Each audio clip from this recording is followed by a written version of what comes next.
Ya, baik. Tema Silakan kita pada Bade. kesempatan ini cukup bagus, yaitu the power of mindfulness. Mindfulness atau pengembangan kesadaran ini menjadi intisari di dalam Dharma.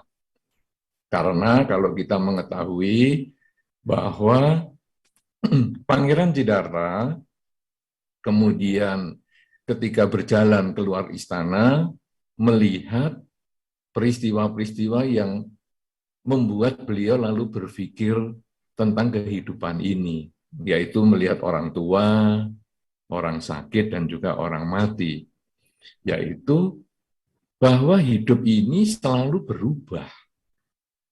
Dan kalau hidup ini selalu berubah, kita pun satu ketika akan berubah. Harta yang kita miliki tidak memberikan manfaat menghadapi perubahan. Kita tidak bisa membeli keabadian. Kemudian posisi yang bagus pada waktu itu adalah Pangeran Siddhartha sebagai putra tunggal, pewaris tahta kerajaan. Posisi yang bagus pun tidak bisa untuk mengendalikan perubahan supaya tidak tua, tidak sakit, tidak mati, tidak bisa. Kemudian juga rumah tangga yang bahagia ketika tinggal bersama dengan pasangan hidupnya, ya saudara, juga tidak bisa mengatasi, mencegah tua, sakit, dan mati. Dan inilah, perubahan-perubahan inilah yang menimbulkan kegelisahan. Perubahan inilah yang menimbulkan masalah di dalam batin beliau.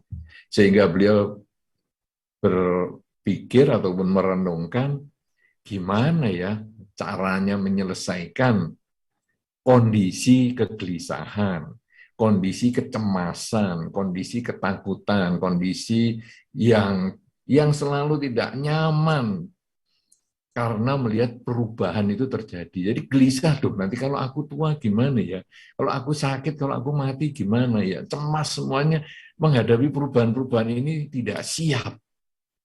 Kemudian beliau pergi meninggalkan istana, bermeditasi, dan akhirnya beliau menyadari, menemukan pengembangan kesadaran ini untuk bisa batin tenang menghadapi perubahan.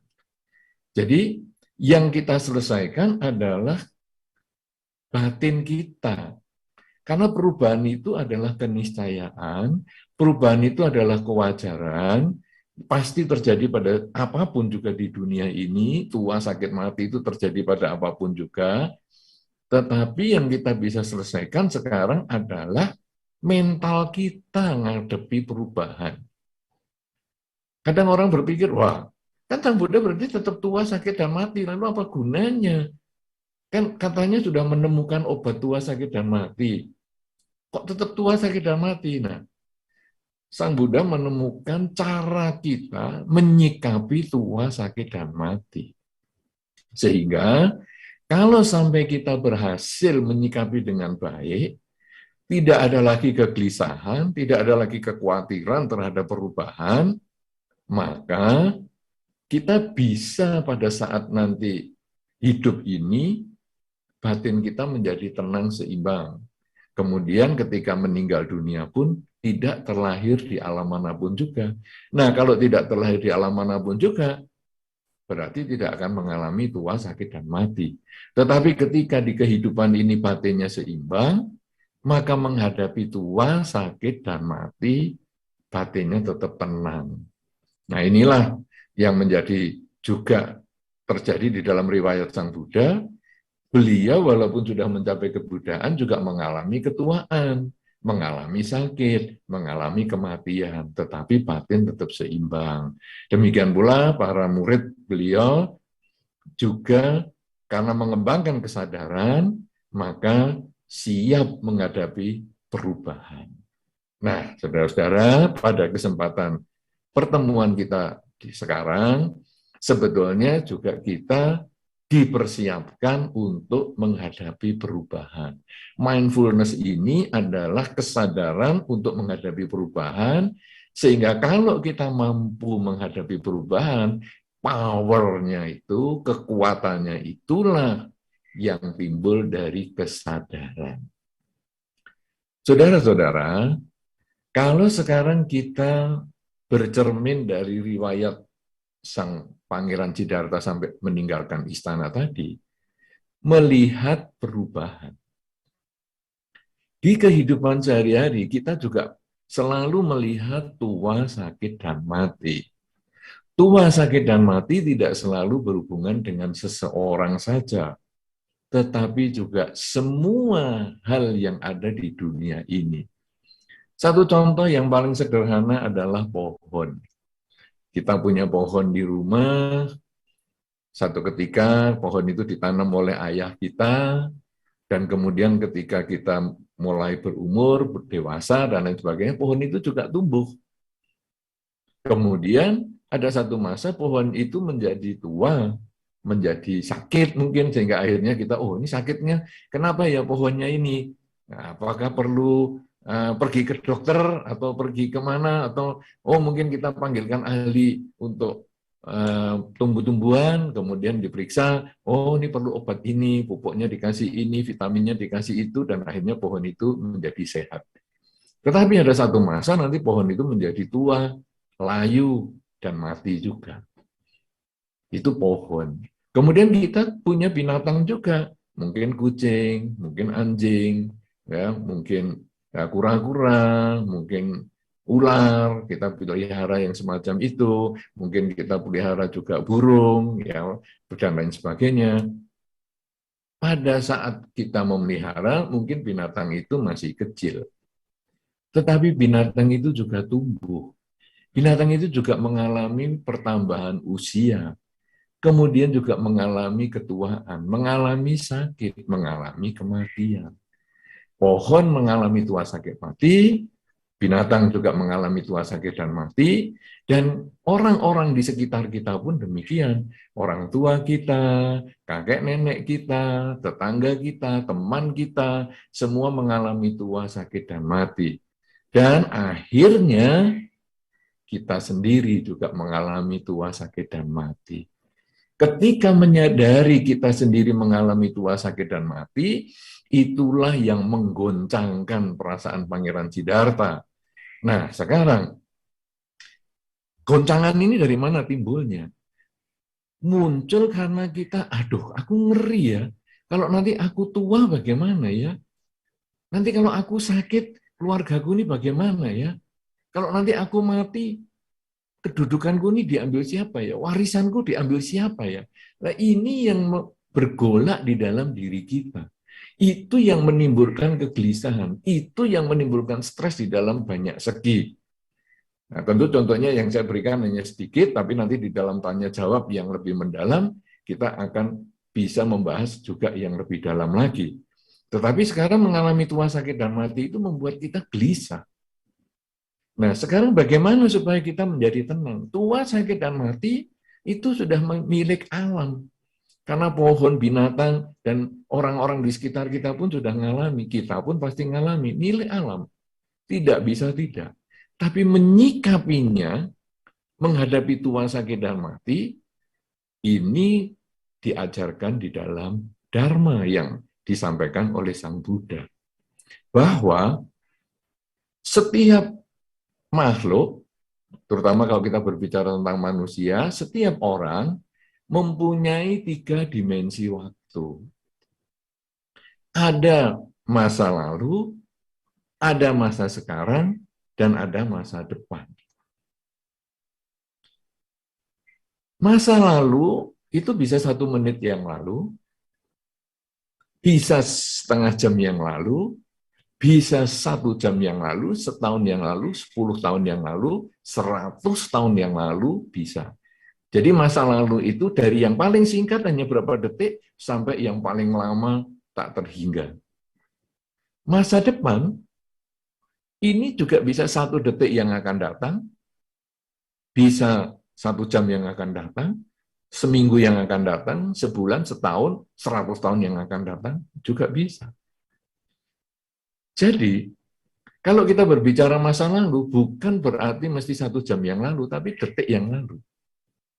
Berbicara masa depan, tidak harus nanti kehidupan mendatang. Detik yang akan datang, itu sudah masa depan. Nah, saudara-saudara, Selain punya masa lalu dan masa depan, kita punya saat ini. Saat ini sebetulnya yang kita sedang hidup. Masa lalu kita pernah hidup tapi sudah tidak hidup. Masa depan kita akan hidup tapi belum tentu hidup. Saat inilah kita hidup. Kegelisahan muncul itu karena kita hidupnya pada saat ini, tapi kita terombang-ambing pikirannya dengan masa lalu dan masa depan. Jadi misalnya, melihat perubahan, kok saya tambah tua ya, rambut saya sudah beruban ya. Kemudian kita merenung masa lalu, apa yang sudah aku kerjakan sampai umurku saat ini? Aduh, aku banyak membuang waktu, menyia-nyiakan waktuku hanya untuk buka Facebook, hanya untuk lihat Instagram. Yang aku lihat cuman kegiatannya orang lain. Temanku pergi ke luar negeri, temanku makan enak, temanku foto bersama dengan keluarganya. Aku sepanjang hidupku seharian itu cuman seperti itu, dari hari ke hari, minggu ke minggu, bertahun-tahun, sampai rambutku sudah putih semua. Apa yang aku telah kerjakan? Telah kerjakan. Kemudian kita lalu merenung, aku nanti kalau gini-gini terus, aku kemudian nanti mati, apa yang bisa menjadi bekal kehidupan saya setelah kehidupan ini? Aduh, apa aku bisa membawa HP-ku supaya aku bisa melihat teman-temanku waktu di Facebook ngapain saja, waktu Instagram ngapain saja. Duh, kalau aku nggak bisa buka gimana nanti masa depanku. Jadi kita terombang-ambing dengan masa lalu, masa depan, masa lalu, masa depan, sampai kita lupa dengan saat ini. Nah, mindfulness itu berbicara pada kekinian. Kekinian bukan berarti membuang masa lalu, bukan berarti melupakan masa depan. Tetapi kekinian itu, saat ini itu sebetulnya adalah menjadikan masa lalu sebagai pelajaran untuk diperbaiki saat ini jika negatif, masa lalu yang baik kita tingkatkan di masa sekarang untuk membangun masa depan yang lebih baik. Nah, sekarang misalnya masa lalu kita, saya ini kok cuman lihat HP, kemudian ya ngikuti teman-temanku pergi kemana, dengan melihat Facebooknya dari pagi sampai malam cuman seperti itu. Oke, itu sudah masa lalu. Kalau memang kita saat ini menyesal dengan tindakan seperti itu, bahwa aku tidak bisa membatasi waktu untuk melihat Facebook dan lain sebagainya, maka mulai sekarang saat ini saya akan memperbaiki. Mulai saat ini saya akan setting timer. Jadi saya hanya pagi buka Facebook 1 jam. Siang waktu istirahat saya buka Facebook 1 jam. Kemudian malam saya buka Facebook juga 1 jam, atau media sosial yang lain 1 jam. Jadi pagi, siang, malam sudah. Nah, mulai saat ini saya membatasi diri sehingga saya bisa membangun masa depan yang lebih efektif dan efisien. Kemudian kita juga nyesel, aduh, gimana ya, saya sudah tua, orang tua saya, kok saya juga tidak melakukan perbuatan baik kepada mereka. Terus bukan kita, ya sudahlah, tanggung. Orang tuaku juga sudah tua, aku ya sudah tua, tunggu aja lah sama-sama tua, biarinlah jalan begitu. Nanti kan kalau sudah lahir lagi, biar kita sama-sama muda, nanti kita perbaiki. Bukan. Di dalam Dharma, saat ini saya sudah tua, orang tua saya juga sudah tua. Mumpung saya masih ada kesempatan, daripada dulu saya menyia-nyiakan umur saya dengan tidak memperhatikan orang tua, ayah dan ibu saya, maka mulai sekarang, saat ini juga saya akan perbaiki, supaya saat ini saya bisa melakukan yang terbaik untuk orang tua saya, sehingga di masa depan, kalau orang tua saya sudah tidak ada lagi, saya tidak nyesal, karena saya sudah melakukan yang terbaik. Nah, jadi semacam itu. Terus-menerus kita lakukan di banyak segi. Ini namanya mindful. Jadi kita mengembangkan kesadaran di banyak segi untuk melakukan kegiatan kita sehari-hari. Nah, saudara-saudara, Sekarang apa yang kita ceritakan tadi adalah yang penderitaan. Misalnya saya hanya melihat medsos terus, saya kurang perhatian pada orang tua. Itu yang kita perbaiki di masa sekarang. Tapi kita juga perlu melihat kelebihan-kelebihan yang kita sudah pernah lakukan. Misalnya, wah, aku ini usaha sukses loh. Kerjaanku bagus. Kenapa aku kerjaannya bisa bagus? Kita cari sebabnya. Karena aku banyak belajar, aku banyak tanya kepada mereka yang berpengalaman. Kalau begitu, saat ini saya perlu kembangkan kemampuan itu terus-menerus, karena cara itu sudah bagus, membuat saya banyak maju, sehingga saya akan terus bergaul dengan orang-orang yang punya kemampuan atau kepandaian lebih daripada saya memperluas pergaulan saya banyak belajar dari mereka, sehingga saya memperbaiki kondisi saya saat ini untuk membangun masa depan yang lebih baik. Saya juga melihat rumah tangga saya sampai hari ini sangat bagus, sangat harmonis, dan saya juga mencari sebabnya. Kenapa rumah tangga saya bisa harmonis dan bagus?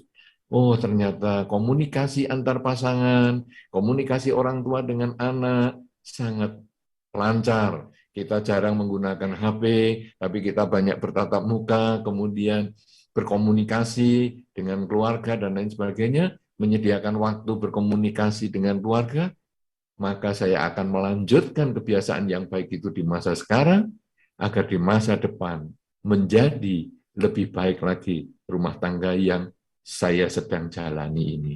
Nah, jadi belajar dari masa lalu, baik maupun buruk, kita kembangkan di masa sekarang yang baik, kita hindarkan di masa sekarang yang buruk, untuk membangun masa depan yang baik saja dan menghindarkan yang buruk-buruk. Nah, saudara-saudara, sekarang bagaimana kita supaya bisa tetap mindful di kehidupan sekarang? Ada salah satu cara yang paling sederhana adalah dengan sering mengucap dalam batin, saat ini saya sedang apa. Karena kita ini pikiran sering dibawa ke masa lalu, masa depan, masa lalu, masa depan, gelisah dengan masa sekarang, maka kita ingatkan saat ini saya sedang apa. Jadi misalnya, aduh, besok ini bagaimana ya? Saya kan ada acara, mau ketemu dengan si A, nanti saya harus ngomong apa. Kemudian kita katakan dalam batin, saat ini saya sedang apa? Oh, saat ini saya sedang nyetir kendaraan. Kalau saya sedang nyetir kendaraan, saya fokus dengan nyetir kendaraan. Jangan berpikir besok mau ketemu siapa. Nanti kalau kita tidak fokus, tidak mindful, maka ada anak nyebrang, kita terlambat mengenali bahwa itu ada orang yang sedang nyebrang, sehingga kendaraan terlambat di rem, dan akhirnya bisa terjadi hal yang kita tidak inginkan bersama. Nah, itu karena kita kurang memiliki kesadaran. Tapi kalau sekarang, loh saat ini saya sedang apa? Saya sedang nyetir kendaraan. Oke, saya fokus dulu. Loh, tapi ini besok saya akan ketemu. Baik, besok saya akan ketemu. Nanti setelah kendaraan ini selesai, sampai di rumah, saya parkir, kemudian saya akan menggunakan satu waktu saya untuk mempersiapkan apa yang harus saya sampaikan besok ketika ketemu dengan si A. Kemudian kalau saya sudah selesai berpikir tentang itu, saya mau istirahat. Ketika saya sedang di kasur, saya lalu merenungkan, saat ini saya sedang apa? Saya sedang berbaring. Saya tidak usah mikirkan lagi besok mau apa, karena saya tadi sudah siapkan. Dan pada saat saya sedang berbaring, saya sadar saat ini berbaring, saat ini saya mata sudah saya pejamkan, saya siap untuk istirahat, maka kita pun walaupun besok ada acara yang besar, kita pun bisa istirahat dengan tenang. Tidak ada kecemasan, tidak ada kegelisahan, tidak ada ketakutan. Misalnya takut sekarang, aduh ini kok ada suara-suara ya di depan rumah saya. Apakah ini ada makhluk halus karena sekarang saya sedang sendirian di rumah? Nah, saudara-saudara, kita berpikir seperti itu karena saat ini saya mendengar suara, lalu saya merasa saya ini dari tadi sendirian, maka di masa depan kalau ada ketemu dengan makhluk, bagaimana? Itu yang membuat kita takut. Tapi kemudian kita merenung, saat ini saya sedang apa? Saat ini saya sedang duduk di dalam kamar, saya sedang membaca. Nah, begitu kita fokus, rasa takut itu menjadi hilang. Nah, tapi kan ada suara di depan. Oke, kalau memang kita mau menyelesaikan masalah, ya mari kita kemudian mendengarkan atau kita membuka pintu dengan mempersiapkan segalanya. Kenapa? Karena hidup saat ini memang bukan menolak masa lalu maupun menghindari masa depan, tapi kita selalu mempersiapkan diri untuk menghadapi masa depan dengan melakukan yang terbaik saat ini dengan belajar dari masa lalu. Dengan cara terus-menerus kita sadari saat ini sedang apa, kita tulis di HP kita tulis di meja kita, sering kita ucapkan di dalam batin kita, maka hidup kita menjadi lebih tenang, lebih nyaman, dan kemudian kita lebih berani menghadapi permasalahan. Apalagi kalau kita juga belajar bermeditasi. Karena meditasi itu sebetulnya menyediakan waktu untuk menyadari saat ini sedang apa. Jadi kita sekarang meditasi apa nih? Saya sedang meditasi jalan. Oke, saat ini saya sedang meditasi jalan. Kaki kanan melangkah, kaki kiri melangkah, kaki kanan melangkah, kanan kiri, kanan kiri, kanan kiri, terus kita sadari itu. Itu sebetulnya adalah latihan saat ini sedang apa. Kemudian saya meditasi duduk, juga sama. Saat ini saya sedang apa? Sedang bernafas. Napas masuk, napas keluar. Napas masuk, napas keluar. Pikiran ke masa lalu atau ke masa depan, kembalikan lagi berpikir saat ini sedang apa? Napas masuk, keluar. Masuk, keluar. Jadi, meditasi itu bukan ritual. Meditasi itu bukan mistis. Meditasi itu di dalam Dharma adalah latihan untuk menyadari hidup adalah saat ini. Untuk mengembangkan mindfulness. Kalau kita pagi kita latih 15 menit, bangun tidur, malam kita latih 15 menit menjelang tidur, maka sepanjang hari kita punya kesadaran yang cukup untuk sadar saat ini sedang apa, sedang berpikir, saat ini sedang berbicara, saat ini sedang bertindak, dan lain sebagainya, sehingga akhirnya kita merasakan kekuatan kesadaran itu dalam bentuk memiliki ketenangan batin, terjauhkan dari kegelisahan, terjauhkan dari ketakutan, dan kita punya ketabahan yang cukup untuk menghadapi apa saja, karena kesadaran setiap saat itu adalah mempersiapkan mental kita menghadapi perubahan. Perubahan menjadi dari suka menjadi duka, untung menjadi rugi, dipuji menjadi dicela, memperoleh pangkat kemudian juga dipecat. Perubahan-perubahan itu kadang menimbulkan stres bagi kita. Tapi begitu kita sudah menyadari hidup saat ini, perubahan di luar sana menjadi netral, sikap mental kita menjadi tenang menghadapi perubahan. Dan inilah the power of mindfulness. Yang kalau kita latih sedikit demi sedikit, minimal selalu ngomong saat ini sedang apa, apalagi kalau kita bisa menyempatkan waktu pagi seperempat jam, malam juga seperempat jam atau 15 menit, dalam beberapa bulan ke depan, Anda akan merasakan kekuatan kesadaran ini, sehingga Anda akan merasakan manfaat pertemuan kita dalam kesempatan ini, sehingga kebahagiaan menjadi milik Anda, ketenangan menjadi milik Anda, hidup tanpa kegelisahan menjadi milik Anda.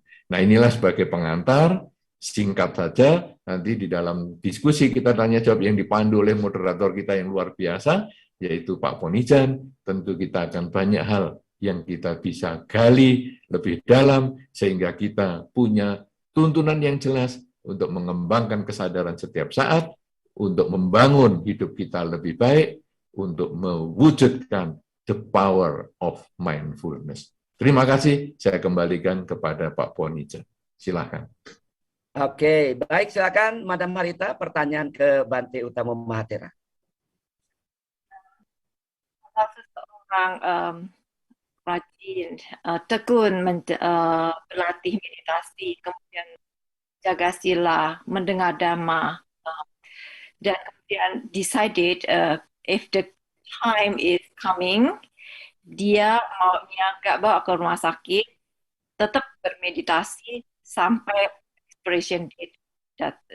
Jadi apakah itu termasuk loba dosa moha? Gitu. Terima kasih, Bante. Oke, baik. Silakan, Bante. Baik, suaranya sebetulnya di tempat saya agak terputus-putus, tapi mungkin saya bisa menangkap yaitu kalau ada orang yang berlatih meditasi, kemudian kalau sakit atau pada saat akan meninggal pun, dia maunya belajar atau berada di dalam kondisi meditasi terus, atau mungkin tidak mau diobati, atau apa semacam itu ya. Apakah ini termasuk ketamaan atau tidak? Mungkin itu pertanyaannya yang saya tangkap. Nah, jadi kalau di dalam kehidupan kita, sebetulnya kita punya kebebasan memilih ya. Jadi, sekarang saya mau diobati atau tidak. Ketika saya sakit, saya mau berobat atau tidak. Itu kita punya kebebasan memilih. Kalau di dalam Dhamma, sebetulnya orang sakit itu perlu berobat. Nah, tetapi kalau sekarang memang kita sudah tidak ada obatnya, ya, kemudian lalu bagaimana? Karena ingat ya, Sang Buddha itu sudah mencapai pencerahan. Tadi sudah saya katakan, pencerahan itu berarti sudah siap menghadapi perubahan. Artinya mengalami tua, sakit, dan mati, beliau itu tetap tahu perubahan itu. Nah, tetapi ketika beliau sakit, beliau itu juga berobat. Makanya ada namanya dokter jiwaka. Itu adalah dokter yang digunakan oleh Sang Buddha untuk merawat kesehatannya beliau. Artinya, orang yang sudah mencapai kesucian pun ketika sakit itu berobat. Demikian pula diharapkan apabila dia mengenal Dharma, maka dia juga harus berobat semaksimal mungkin. Nah, tetapi sambil berobat mungkin di rumah sakit, dia menjalankan kesadaran setiap saat. Menyadari saat ini sedang bernafas, menyadari saat ini infusnya masuk ke dalam dagingnya dia melalui jarumnya, kemudian dia menyadari ada beberapa alat pernafasan yang ditempelkan di anggota tubuhnya dia menyadari beberapa alat-alat kesehatan ditempelkan di anggota tubuhnya, dia sadar setiap saat. Nah, mungkin sampai nanti akhirnya dia menghembuskan nafas yang terakhir, itu pun di dalam kesadaran. Tetapi dia harus berusaha untuk menjaga kesehatannya. Kenapa demikian? Karena ketika seseorang itu punya kesehatan yang baik, dia kemudian bisa memanfaatkan tubuhnya ini untuk berbuat baik lebih banyak. Berbuat baik dengan pikiran, berbuat baik dengan ucapan dan perilaku. Tapi ketika dia sudahlah, aku nggak mau diobati, dia sebetulnya menghilangkan kesempatan untuk memperoleh kesehatan yang lebih baik. Dalam banyak kesempatan kita sudah ketemu dengan orang-orang yang dikatakan oleh dokter tidak ada harapan lah, dibawa pulang, umurnya tinggal sebulan dan lain sebagainya. Tapi dia kemudian berusaha memperbaiki pola pikirnya, kemudian berusaha berbuat baik yang banyak, kadang-kadang malah umurnya jadi lebih panjang. Ada yang dulunya 1 bulan jadi 3 tahun. Nah kalau sudah begitu, kesempatan berbuat baiknya itu menjadi lebih banyak. Nah inilah di dalam Dhamma yang perlu kita ketahui, bahwa Sang Buddha pun sakit, itu juga berobat. Bahkan kalau kita membaca Parita Bojangga Parita, maka kita juga tahu bahwa Sang Buddha ketika sakit, Sang Raja Dhamma sakit, itu ya dibacakan Parita. Jadi itu sebetulnya hal yang tepat itu kalau kita berobat. Kalau tadi ada orang yang ditanyakan itu tidak mau berobat dan lain sebagainya, saya kira kalau dia mengenal Dharma, mungkin kurang sesuai dengan apa yang disampaikan di dalam Dharma, walaupun semua itu adalah keputusan pribadi. Demikian, Ibu Harita, selamat pagi. Terima kasih. Oke, Madam Harita, cukup ya jawaban dari Bante ya. Jadi sangat bijaksana buat penonton yang ada di Zoom dan di YouTube ya. Mari kita bersama-sama untuk merawat diri sesuai dengan peruntukannya gitu ya. Ada hal yang mungkin bersifat spiritual yang tadi Bante katakan, seorang guru Buddha pun ketika sakit memang harus dirawat oleh dokter. Karena ada barangkali contohnya kanker misalnya, kanker kan perlu mungkin treatment-treatment atau perawatan tertentu, obat-obat tertentu yang mungkin secara spiritual berbeda. Ya, jadi memang harus tetap mengambil jalur yang tepat gitu ya, agar kita tidak jadi agak sesat ya Bante ya. Pokoknya saya nggak mau ke rumah sakit deh. Saya mau tiduran sambil berdoa pasti nanti kanker saya sembuh ya. Yo adanya takutnya meninggal dunia ya. Jadi hal-hal seperti ini sudah dijawab dengan sangat baik ya. Bante kita ke pertanyaan dari Zoom ya Bante ya. Saya bacakan Bante pertanyaannya dari Ibu Maya Lingga Bante. Ya ini banyak sekali pertanyaan, saya dibantu sortir oleh panitia nih Bante. Ya pertanyaannya begini Bante ya. Namo Buddhaya, selamat malam Bante. Beberapa waktu ini saya sering mendengar tentang law of attraction. Bagaimanakah perspektif Dhamma dalam menyikapi konsep law of attraction tersebut? Nah, ya silakan Bante. Iya, baik. Jadi kalau di dalam Dharma, kita sudah mengenal itu, law of attraction itu, karena dikatakan jenis mencari jenis. Artinya bagaimana? Ada orang yang mengatakan, aku itu ya kalau ketemu orang kok baik-baik semua ya. Nyaman hidupku ini. Ada tetanggaku ya baik. Kemudian aku di jalan mobil kebetulan rusak. Ketemu orang baik juga yang rela menolong. Kemudian aku mau sekolah ke luar negeri. Ada juga orang yang tahu-tahu bisa nggak kenal pun baik sama saya. Nah, serta banyak hal yang lain. Itu sebetulnya kenapa kita bisa ketemu orang yang baik-baik seperti itu. Sebaliknya ada orang yang, waduh kalau aku beda. Aku itu punya tetangga, aduh tetangganya brengsek sekali, menjengkelkan sekali, berisiknya luar biasa, aduh. Kemudian aku mobil mogok di tengah jalan, tidak ada orang berhenti, hanya menoleh, melihat, mencibir, terus dia pergi. Kemudian aku sekolah ke luar negeri, nggak ada yang mau bantu, bahkan teman satu negara pun nggak mau bantu. Duh, hidupku kok menderita. Nah, kita lalu lihat dua kutub yang berbeda ini. Kenapa ini? Kalau di dalam Dharma, ini jenis mencari jenis. Orang baik itu akan ketemu kebaikan-kebaikan juga di lingkungannya. Ya, kalau di dalam Dhamma dikatakan itu adalah Dhamma akan melindungi mereka yang melaksanakannya. Jadi si A yang tadi selalu ketemu orang baik itu, kalau kita teliti ternyata, dia ini hidupnya baik, dia bakti kepada orang tua, dia menjalankan dana, sila, samadhi dengan baik sekali, sehingga akhirnya dia ketemu juga dengan orang baik-baik. Nah yang si B, ini kok ketemu yang jelek-jelek, ya pantas, karena dia juga berpikirnya negatif.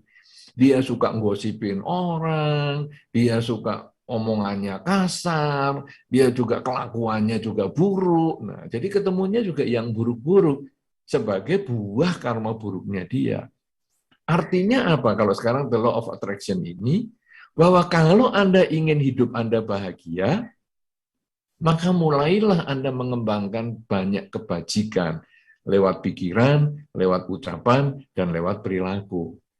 Tapi kalau kebajikan itu masih belum membuahkan kebahagiaan, maka Anda lalu merenungkan, sudah berbuat baik saja, masih belum bahagia. Apalagi kalau saya menghentikan. Berarti saya akan terus.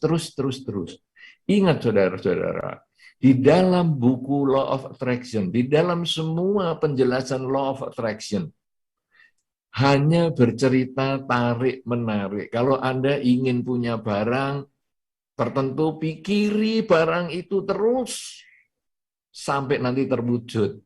Betul. Tetapi di dalam semua penjelasan, baik di buku maupun di penjelasan langsung, tidak pernah dijelaskan kapan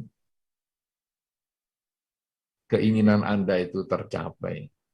Dan itu yang penting itu kapan. Karena kalau sekarang, Anda mikir pengen punya mobil, oke, saya pikirkan mobil, mobil, mobil. Tapi tercapainya di kehidupan mendatang, ya kan jadi kurang begitu bisa Anda rasakan di saat ini. Kapan ini bermain dengan dimensi waktu? Kapan ini bermain dengan timbunan kebajikan yang Anda miliki? Jadi, itu tadi berhubungan dengan yang Pak Po juga sampaikan tadi, sebagai tanggapan atas yang saya sampaikan juga, kalau kita sakit, kemudian kita, ya semoga saya sembuh, semoga saya sembuh, kita hanya berpikir sembuh, sembuh, sembuh, tapi tidak ada usaha untuk menyembuhkan. Ya mungkin sembuh dalam bentuk terlahir kembali. Sehingga kita sudah lahir kembali, kita kemudian sehat sudah di sana. Tetapi kalau di hidup sekarang, saya ingin sembuh, dan sekarang saya usaha. Saya mencari upaya medis yang baik, dokter yang baik. Nah, the law of attraction ini muncul, kalau saya sudah banyak berbuat baik, saya ada usaha untuk mencari upaya medis yang bagus, maka saya ketemu dokter yang cocok. Karena saya ketemu dokter yang cocok, maka harapan saya sembuh menjadi kenyataan di saat ini juga. Nah, itulah. Jadi usaha-usaha nyata ini juga perlu dikerjakan agar memunculkan, mengkondisikan keinginan-keinginan itu menjadi kenyataan. Jadi kalau tadi ditanya, apakah law of attraction itu ada di dalam Dharma? Ada. Karena di dalam pengertian Dharma, jenis mencari jenis. Bahwa orang kalau banyak berbuat baik, maka buah kebajikan itu akan mengkondisikan munculnya banyak kebahagiaan di dalam dirinya. Itulah yang bisa kita sampaikan, dan kalau kemudian masih belum muncul, terus bersabar, lakukan kebajikan sebanyak mungkin, karena begitu cukup karma baiknya lewat pikiran, ucapan, dan perilaku, maka buah kebahagiaan yang Anda inginkan bisa menjadi kenyataan. Tertarik dengan law of attraction yang Anda miliki. Demikian, mudah-mudahan bisa menjawab pertanyaan Anda. Silakan Pak Po, lanjutkan yang berikutnya. Baik, terima kasih, luar biasa ya. Jadi tadi Bante sudah menjelaskan. Betul sekali tadi katakanlah analisis Bante tadi betul ya, penonton. Dulu saya pernah bertanya kepada orang yang mengajarkan law of attraction juga, Bante. Ya, saya bilang dari law of attraction ini kok tidak ada actionnya ya? Ini kan kita diajak bermimpi nih, fokus pada keinginan gitu kan ya. Kemudian yang kedua katanya apa? Rumuskan keinginan dengan menggunakan kalimat positif gitu kan. Kemudian yang ketiga, bayangkan itu terjadi. Lah pertanyaan saya, kapan melakukannya? Ya, jadi sepertinya tidak ada langkah untuk melakukannya begitu ya. Jadi ini yang tadi Bante jelaskan. Kemudian tadi Bante katakan bagus sekali buat penonton supaya Anda jangan gelisah ya. Supaya semakin bagus ini Bante setelah talk show dari Samaditi Foundation ini ya. Kok saya selalu punya tetangga yang cerewet ya? Kok saya punya teman yang nggak baik ya?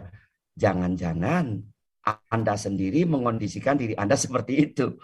Makanya kenapa Buddha letakkan tentang pikiran di Dhammapada ayat 1 dan 2. Gitu loh. Ya, begitu kita buka Dhammapada kan ayat pertamanya kan pikiran adalah pelopor, pikiran adalah pembentuk, pikiran adalah ini ya, betul nggak? Pemimpin. Kalau kita berpikir jelek-jelek ya semua orang jadi jelek di mata kita. Ya kan? Tapi kalau kita berpikir baik ya mungkin orang getarannya juga akan positif seperti yang tadi Bante sampaikan gitu ya.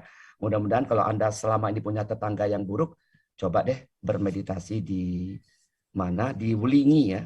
Tempatnya Bante Utamo gitu ya. Cari jadwalnya, belajar lebih banyak meditasi agar tadi jenis mencari jenis. Yang positif mencari positif gitu ya. Baik Bante, kita lanjutkan Bante ya. Kita akan melanjutkan ke pertanyaan berikutnya ya dari penonton kita. Yang raise hand ya sudah disampaikan. Yang raise hand yang akan diizinkan adalah Ibu Lydia Kayana. Iya, Ibu Lydia Kayana silakan. Ya, ya silakan Bu. Ya, Ibu Lydia, apakah sudah bisa mendengar saya di sini? Sudah. Oke, Ibu Lydia di mana posisinya Bu? Di kota apa? Di kota Palembang, Pak Po. Oke, silakan ke Bante Utamo. Bante Utamo, selamat malam. Bante pernah mengajarkan moto yang sudah hilang jangan dicari, yang sedang berlangsung dihadapi, terus yang belum datang jangan dinanti. Nah, itu moto ini berlaku untuk pas kita meditasi aja atau bagaimana?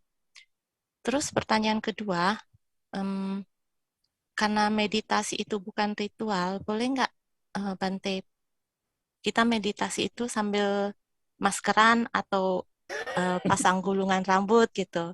Terus yang Oke. ketiga, yang terakhir, kalau kita melakukan uposatha sila itu, boleh nggak dadakan? Maksudnya pas sudah mau menjelang siang baru, saya hari ini melakukan uposatha sila atau atasila gitu, Bante. Terima kasih.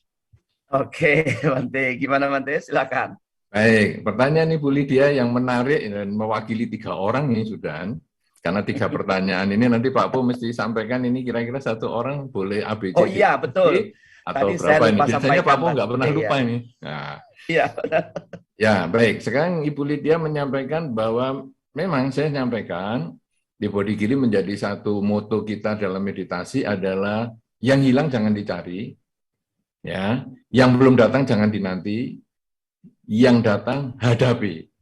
Apakah ini juga berlaku dalam kesempatan kita mengembangkan mindfulness? Masih berlaku. Jadi yang hilang jangan dicari. Artinya jangan, aduh aku dulu sukses ya. Atau kalau tadi cerita tentang saya dulu muda kemudian sekarang menjadi tua, atau saya dulu hilang waktu karena hanya nonton Facebook dan lain sebagainya. Aduh aku ini buang waktu ya. Kemudian kita mau nyari, apa gunanya? Nyari waktu lagi itu untuk apa? Karena ini sudah lewat di masa lalu. Kemudian kalau sekarang yang hilang lagi, misalnya barang kita hilang, HP kita hilang.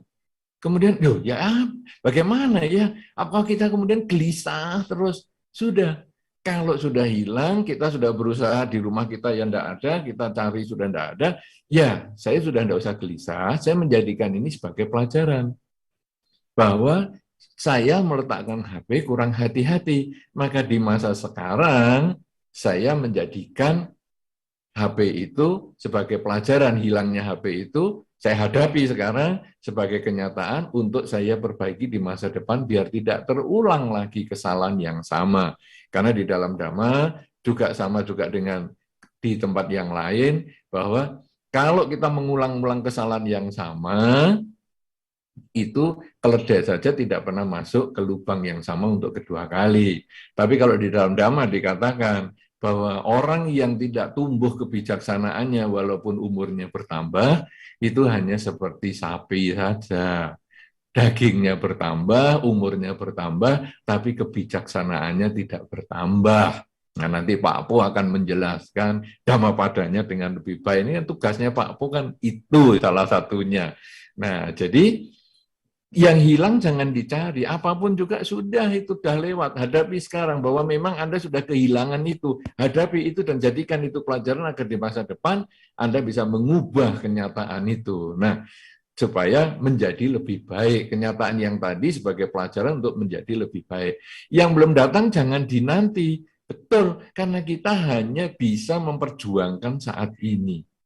Hidup kita itu hanya bisa berkuasa pada saat ini. Satu contoh, saya ingin besok ketika saya ujian, saya lulus dengan nilai A. Maka saya belajar, malam ini saya belajar dengan kuat sekali, saya belajar dengan tekun sekali, supaya besok dapat A. Anda hanya punya hak untuk belajar dengan tekun. Anda hanya punya kekuasaan belajar dengan tekun. Tetapi Anda tidak punya kekuasaan untuk menentukan besok dapat A, B, C, atau D. Kenapa? Karena itu kekuasaan dosen Anda. Sehingga ketika Anda belajar dengan tekun, yang keluar bukan yang Anda pelajari. Maka nilainya D. Stres. Nah, kenapa? Karena yang datang, Anda lupa menghadapi. Anda hanya berpikir mengharap yang akan datang. Kalau sudah dapat D, sudah jadikan pelajaran bahwa saya hanya bisa menguasai yang saat ini. Hasil saya tidak bisa menguasai. Masa depan, saya hanya bisa melakukan yang terbaik saat ini. Itulah yang sudah lewat jangan dicari, yang belum datang jangan dinanti, tapi harus diupayakan. Saat inilah yang kita hadapi untuk memperbaiki yang sudah lewat dan membangun yang akan datang. Itu adalah pertanyaan pertama. Kemudian pertanyaan yang kedua, karena meditasi ini bukan ibadah, meditasi ini bukan ritual, boleh nggak sambil maskeran? Boleh saja, supaya adem mukanya. Boleh nggak sambil roll-rollan? Boleh saja, supaya nanti selesai meditasi, rambut langsung, wah, indah seperti yang kita harapkan. Tidak masalah. Makanya kalau sekarang, tadi kan Pak Po juga menyinggung sedikit tentang latihan meditasi di Bodhigiri. Sebetulnya saya perlu sampaikan di sini bahwa Bodhigiri itu sampai hari ini karena berbagai pertimbangan masih ditutup untuk umum. Ya, jadi belum bisa. Cuman sekarang kita mengadakan kegiatan yang namanya Mobo, meditasinya offline. Di tempat Anda masing-masing meditasinya offline. Tetapi bimbingannya online. Mobo, meditasi offline, bimbingan online. Sudah diadakan di Medan yang pertama, nanti akan yang kedua minggu depan, kemudian di Surabaya sudah ada yang pertama bulan lalu, dan ada lagi yang kedua nanti di bulan yang akan datang. Itu. Jadi sudah ada itu. Artinya apa? Bahwa kita bisa berlatih meditasi itu di rumah. Ya, kemudian kalau Mobo ini meditasinya dikumpulkan di satu tempat, mungkin di villa, mungkin di wihara, mungkin di mana, terserah dikoordinir orang lokal situ. Kemudian nanti bimbingannya secara online. Setiap sore jam 5 sampai jam 7 nanti kita ada bimbingan meditasi. Nah, kalau sudah seperti itu, kalau kumpul-kumpul ya tentu jangan roll-rollan, jangan maskeran, nanti teman Anda kaget. Tapi kalau di rumah, Anda mau meditasi dengan baju yang apapun juga boleh. Seperti baju tidur biar longgar, silakan. Kemudian ya muka roll-rollan, muka ya maskeran misalnya, silakan, tidak ada problem. Bisa itu dilakukan ya. Jadi Anda boleh menjalankan yang seperti itu di rumah.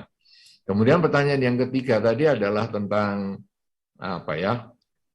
Uposata dadakan. Uposata dadakan. Bagaimana ya uposata dadakan? Karena di dalam tradisi Dharma, uposata itu dimulai dari matahari terbit hari ini sampai dengan matahari terbit hari terakhir kita melakukan latihan uposata. Jadi uposata biasanya kan tanggal 1, tanggal 8, 15, dan 23 menurut penanggalan bulan Imlek. Biasanya gitu ya. Tapi kalau enggak, Anda bisa lihat juga atau meminta daftar penanggalan bulan sesuai dengan tradisi para biku. Itu kalau di Samagipala itu banyak orang mengatakan, loh ini kok enggak cocok perhitungan uposatanya. Ya itu yang biasa kita pakai para biku. Kok nggak cocok sama yang Imlek? Iyalah, karena kan bumi itu bulat. Kemudian melihat bulat itu kan bisa beda sehari 2 hari, sehingga memang tidak sama. Nah, jadi Anda mau pilih yang mana silahkan. Anda mau pilih penanggalan Imlek di kalender sesuai yang umum, silahkan. Anda mau penanggalan Imlek menurut tradisi para biku, ya silahkan. Anda tinggal lihat atau tanya kepada para biku yang di sekitar Anda. Nah, biasanya misalnya hari ini tanggal 1, ya, uposata. Apa yang harus Anda lakukan kalau Anda mau menjalankan 8 sila, itu dimulai pagi, bangun tidur, Anda kemudian mungkin mandi dulu ya sebaiknya, lalu membaca parita di altar kalau bisa, kalau ada punya cetiyah di rumah, kemudian membaca 8 sila. Diniati 8 sila. Kemudian Anda jalankan, karena hari ini adalah tanggal 1, besok Anda sudah selesai. Maka besok dimulai lagi bangun pagi, mandi-mandi, kemudian membaca parita, kemudian membaca 5 sila. Kalau tadi hari ini membaca 8 sila. Sebagai awal pelaksanaan latihan atas sila. Kemudian besok membaca 8 sila sebagai akhir pelaksanaan 8 sila untuk mulai dengan 5 sila. Nah, pertanyaan Anda tadi, Kalau sudah siang kemudian pengen atasila itu bagaimana? Seolah-olah atasila itu cuman ekasila. Apa itu ekasila? Kalau atasila itu 8 silanya. Ekasila itu cuman 1, yaitu Anda berpikir cuman tidak makan setelah jam 12 siang. Nah, atasila itu 8, sehingga Anda harus diniati dari awal, dari pagi. Kalau tadi itu cuman ekasila, daripada saya keluar, waduh, ini waktunya sudah nggak cukup untuk makan, ya sudahlah, saya hari ini atasila. Wah, itu namanya atasila yang terjadi karena kecelakaan. Hari ini kuah saya tumpah, hari ini saya lupa nyolokkan rice cooker ke listrik. Ya, atasila itu atasila kecelakaan. Itu tidak ada tekadnya sama sekali. Ya, dan itu cuman ekasila, tidak makan setelah jam 12. Beberapa orang juga begitu. Kadang-kadang malam kenapa? Yuk makan-makan ini. Kita ada ulang tahun teman-teman. Oh, maaf ya aku atasila. Lu atasila kok kamu masih pakai diwang yang hebat nih, masih pakai dandanan yang menor. Ya aku atasilanya cuman Eka kok, Eka sila. Apa itu? Nggak makan setelah jam 12. Oh ya itu diet dan ngirit. Ya, nanti atasila itu benar-benar harus diniati sungguhan. Saya kira demikian 3 pertanyaan Ibu Lydia sudah terjawab. Mudah-mudahan bisa berlanjut dengan atasila dan bermeditasi sambil menggunakan roll-rollan. Silakan Pak Po. Baik. Jadi jangan jadi orang yang nggak mau rugi ya. Ini kayaknya saya pas kecolok nggak termasak pula ini nasinya kan. Ya sudahlah sekalian atasilah deh. Itu kan nggak mau rugi ya. Jadi tadi Bante katakan yang intinya diniatin lah ya. Niat kan sudah tahu tanggal 1, 8, 15, 23 gitu ya Bante ya. Diniatin dengan baik maka Anda akan jadi atasila yang bagus gitu ya. Nah, yang tadi Bante sebutkan tadi soal sapi gemuk itu. Nah, ini ya. Nah, ini penting ini buat kita menjadi catatan juga ya supaya kita semakin baik. Jadi di Dhammapada ayat 152 dikatakan apa? Orang yang tidak mau belajar itu akan menua seperti sapi yang menggemuk. Dagingnya bertambah tetapi kebijaksanaannya tidak bertumbuh. Jadi artinya kita harus terus belajar nih. Bante sampai hari ini aja terus belajar loh. Ya penonton yang kami hormati, jadi kita harus terus belajar meningkatkan kualitas pengetahuan dan kapasitas pengetahuan kita. Jadi kita bisa bermanfaat buat diri dan orang lain juga gitu ya. Baik, dan kami sampaikan bahwa pertanyaan setelah ini hanya boleh 1 orang 1 pertanyaan. Nah, ini ya.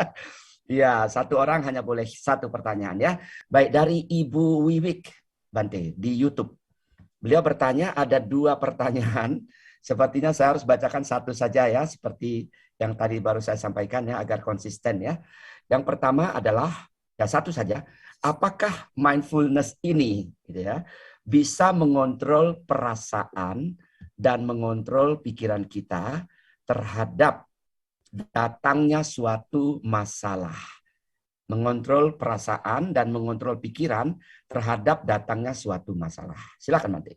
Iya, baik. Terima kasih atas pertanyaannya. Sebetulnya ini kita sudah sampaikan di dalam uraian di depan bahwa masalah itu pasti datang pada kita karena masalah itu muncul akibat perubahan. Ya, untung menjadi rugi, dipuji menjadi dicela, memperoleh pangkat dipecat, ya. Itu semua perubahan-perubahan itulah yang menimbulkan masalah bagi kita. Dulunya hubungan dengan si A itu baik, kemudian sekarang berubah menjadi tidak suka. Itu semua adalah perubahan. Nah, kita tidak bisa mencegah perubahan di luar sana. Tetapi yang kita bisa ubah adalah sikap mental kita terhadap perubahan itu. Sehingga kalau tadi pertanyaannya, apakah dengan mindfulness itu bisa kita mengendalikan pikiran dan perasaan kita? Ya memang tujuannya untuk itu. Sehingga batin ini menjadi tenang, menjadi seimbang, kemudian kita lalu melihat perubahan itu di depan kita saja. Misalnya begini, orang itu dulu baik sama saya, kenapa sekarang menjengkelkan ya? Nah, saya ajak ngomong sekarang kok jadi buang muka ya? Kita kemudian jengkel, kita sebetulnya memasukkan perubahan itu sebagai unsur personal kita, mempengaruhi personal kita. Jadi membawa itu sebagai urusan pribadi. Padahal sebetulnya orang itu diem mungkin bukan karena kita, mungkin dia baru stres. Dia juga punya problem sendiri, tetapi ketika kita tanya kok dia tidak mau jawab, malah cuek seperti itu. Kita langsung emosi, perasaan kita langsung bergolak. Awas kamu ya, pikirannya kamu saja yang bisa begitu. Pikiran kita juga macam-macam. Apa aku yang bikin penyebab ya dari masalah ini dan lain-lain dan lain-lain. Nah, mindfulness itu membuat kita bisa terhindar dari perasaan ini. Bahwa saat ini saya sedang apa? Saat ini saya sedang memperhatikan pikiran saya yang tidak puas dengan apa yang dia lakukan sekarang. Nah, kemudian muncul pertanyaan yang tadi dijawab, yang ditanyakan oleh Bu Lydia tadi. Yang hilang jangan dicari. Dia biasa senyum sama saya. Sekarang tidak senyum sama saya. Kita nyari, mana senyumnya? Bukan. Hadapi semua itu. Saat ini, apa saja yang terjadi, hadapi. Bahwa dia tidak tersenyum, ya sudah. Yang belum datang, jangan dinanti. Yaitu, nanti kalau saya baik-baik terus, dia ini terus sombong ini nanti. Kalau saya tetap bergaul sama dia nanti jadi menginjak harga diri saya. Nah, semacam itulah yang kadang membuat kita kacau, benci, jengkel, kemudian kita lalu baiki lagi. Bagaimana? Apa kamu ada masalah? Kok sampai kamu sepertinya serius banget? Dia tetap cuek sama kita. Tambah emosi kita. Tapi dengan kita menyadari bahwa yang hilang jangan dicari, yang belum datang jangan dinanti, yang ada sekarang saat ini hadapi, kenyataan saat ini hadapi, batin menjadi tenang. Apalagi kalau kita sudah menyadari hidup ini adalah proses. Ini agak panjang, tapi saya terpaksa menjelaskan, waktunya ini sebetulnya pendek sekali ya, sekarang sudah jam segini, tetapi saya mau jelaskan begini, ada masa yang nanti satu ketika Anda menyadari hidup saat ini terus itu, maka Anda akan mengetahui bahwa yang tidak senyum adalah dia yang tadi. Yang tidak disenyumi adalah saya yang tadi. Artinya, sekarang ini saya sudah berproses dari yang tadi menjadi yang sekarang. Dia juga sudah berproses. Nah, kalau kemudian saya tidak disenyumi lalu saya memaki dia, maka yang dia maki adalah dia yang sekarang. Saya memaki dia adalah dia yang sekarang. Padahal yang memaki saya tadi, itu adalah dia yang tadi. Nah, saya yang dimaki yang tadi, kenapa saya yang sekarang kok malah memaki dia? Bingung ini. Nah, saudara, kita coba lihat bahwa hidup saat ini itu seperti air sungai yang mengalir. Saya sering menyontohkan dengan sungai yang Anda meletakkan selembar kertas atau selembar daun bambu di atas sungai yang mengalir. Maka ketika Anda meletakkan selembar daun bambu di atas sungai itu adalah saat ini. Dalam beberapa menit atau beberapa detik kemudian, bambu ini sudah pindah tempat. Jadi, dia sudah bukan yang tadi, dia sudah berproses. 1 menit lagi sudah berubah lagi. 1 jam lagi bambunya sudah jauh sekali. Jadi, kalau kita menyadari begitu, maka setiap saat hidup kita ini adalah perubahan. Dan setiap saat kita itu di dalam hidup adalah yang baru. Proses dari saya yang tadi itu menjadi saya yang sekarang yang baru. Untuk saya yang nanti yang belum tentu. Nah, karena saya yang baru saat ini, dan nanti kehidupan yang nanti itu belum tentu, karena kalau tadi kita pembagian 3 dimensi waktu ya, masa lalu adalah saat ini yang sudah lewat. Ya, sudah hanya tinggal kenangan. Masa lalu saya pernah hidup, tapi saya sudah tidak hidup. Saat ini saya sedang hidup. Yang masa depan saya akan hidup, tapi belum tentu hidup. Karena kematian bisa terjadi saat yang selanjutnya ini. Nah, jadi sekarang ketika dia memaki saya, itu adalah dia yang tadi. Saat ini yang saya sekarang ini kan sudah bukan saya yang dimaki, karena saat ini itu dibandingkan dengan yang tadi itu hanya beda satu saat saja, detik, sepersekian detik. Yang nanti pun juga sepersekian detik. Kalau kita sudah pengembangan kesadarannya maksimal, maka kita lalu melihat bahwa kita ini adalah satu perubahan yang terus-menerus. Nah, tadi saya yang dimaki, kenapa saya yang sekarang membalas memaki dia? Lebih baik saya yang sekarang memaafkan dia.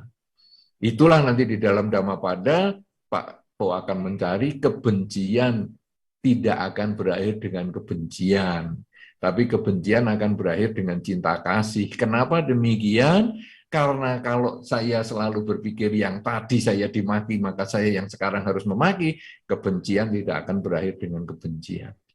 Tetapi ketika saya yang sekarang punya kesempatan memaafkan dia, punya kesempatan mengembangkan cinta kasih kepada dia, bahkan saya berkasihan kepada dia karena dia menyia-nyiakan waktunya saat ini hanya untuk memaki-maki, maka kebencian dibalas dengan cinta kasih, itu yang akan menyelesaikan permasalahan. Nah, kalau sudah demikian, maka pikiran maupun perasaan memang itu nanti akan bisa dikendalikan menjadi hasil dari the power of mindfulness. Batin menjadi tenang, seimbang, tidak gampang gelisah, tidak gampang kecewa, tidak gampang takut, dan lain sebagainya. Ya, jawabannya iya, betul. Jadi kalau orang merasa gelisah, takut, cemas, dan lain sebagainya, khawatir, pikiran-pikiran yang negatif, mindfulness adalah kunci untuk menyelesaikan permasalahan mentalitas Anda. Bukan mengubah dunia, tapi mengubah sikap kita terhadap dunia. Terima kasih. Silakan Pak Bo. Baik, luar biasa ya. Sudah Bante Utamo jelaskan dengan sangat baik ya. Jadi menarik ya penonton kalau kita bisa mempraktikkan apa yang tadi Bante katakan ya. Kita dihina kan baru, kan kemarin kita dihina. Sekarang kan kita yang baru gitu kan ya. Nah, kita tidak diberi pujian kan baru kemarin. Ya kan ya. Nah, hari ini kan kita berbeda. Jadi lagu Aku Masih Seperti Yang Dulu kayaknya kurang relevan di sini ya. Tidak perlu saya nyanyikan ya penonton ya. Oke, jadi artinya kita, makanya ada satu lagu anak-anak yang pernah dinyanyikan oleh seorang anak, namanya kalau tidak salah Tegar. Pernah menyanyi itu penonton ya, Bante. Beliau pernah menyanyi, aku yang dulu bukanlah aku yang sekarang. Nah itu benar. Lagu itu malah jadi benar gitu ya. Artinya dulu dengan sekarang itu beda. Jadi kalau orang benci sama Anda jangan benci balik. Yang tadi Bante katakan. Di Dhammapada ayat 5, ya kan, kebencian tidak pernah akan berakhir dengan kebencian, tapi kebencian akan berakhir dengan tidak membenci, kan gitu ya. Jadi mudah-mudahan malam ini luar biasa Bante, ini banyak mutiara yang bisa kita petik dan menjadi orang baik gitu tentunya, lebih baik dari sekarang. Baik, kita akan langsung ke penanya yang resen ya Bante. Kita ke Heri ya. Heri, apakah masih di kisaran Heri? Silakan Heri. Ya, Namo Buddhaya Pak. Masih Pak di kisaran. Iya, Heri silakan. Pertanyaan langsung ke Bante Utamo. Ya, Namo Buddhaya Bante. Ini dengar kabar kalau kita melakukan meditasi di tempat biasa dengan meditasi di tempat suci yaitu tanah India, mereka katakan berbeda. Cuman saya tidak akan tanyakan itu karena saya juga belum mau ke India, butuh biaya gitu ya. Yang ingin saya tanyakan gini. Apakah cara melakukan perenungan terhadap Buddha sama dengan cara melakukan perenungan terhadap stupa? Karena saya belum pernah itu. Kalau terhadap Buddha ya ada Buddha Nusati ya. Tapi kalau stupa belum pernah saya lakukan. Jadi belum tahu apa caranya sama atau beda. Kemudian dari sisi manfaat. Biasanya kalau manfaat itu karena kita banyak objek napas, objek cinta kasih, kemudian objek perenungan. Nah, yang di pertanyaan saya, apakah objek perenungan terhadap Buddha sama manfaatnya dengan objek perenungan terhadap stupa. Oke. Demikian. Terima Iya, kasih, baik. Bante. Terima kasih. Harry, ini namanya pertanyaan satu tapi AB ya. Oke. Iya, silakan Bante. Baik, cuma saya mau menjelaskan dulu perenungan pada stupa atau pada dupa atau pada rupa. Pada stupa ya Harry, kamu maksudkan ya Harry? Betul Harry, pada stupa maksudnya. Candi ya, stupa kayak candi itu, betul? Ya, betul. Betul. Oke, Betul. Bukan rupa, bukan dupa ya. Bukan, karena kalau rupa sama dupa udah saya tahu, rupa yang belum pernah. Stupa, oke. Ya, Oke, baik. baik. Dijawab ya Harry ya. Ya, silakan Bante. Ya, jadi kalau tadi ada pernyataan yang pertama, meditasi di tempat tertentu berbeda. Sebetulnya meditasi itu kita membawa pikiran kita ya. Pikiran kita seperti tadi yang saya sampaikan di awal adalah bahwa kita belajar mengembangkan kesadaran. Saat ini saya sedang apa? Sehingga di jalan raya pun bisa, di mall juga bisa, ya, di wihara bisa, kemudian di mana saja bisa, sehingga tidak harus ke India dan lain sebagainya. Nah, kemudian perenungan pada stupa, ya mungkin nanti kalau Anda diminta untuk seseorang misalnya perenungan pada stupa, mungkin Anda harus bertanya kepada orang itu bagaimana caranya. Karena Anda tentu sudah tahu perenungan pada Buddha, sudah ada merenungkan Buddha Nusati. Kemudian perenungan pada rupa, itu juga ada ya. Perenungan pada rupa, yaitu merenungkan tubuh kita.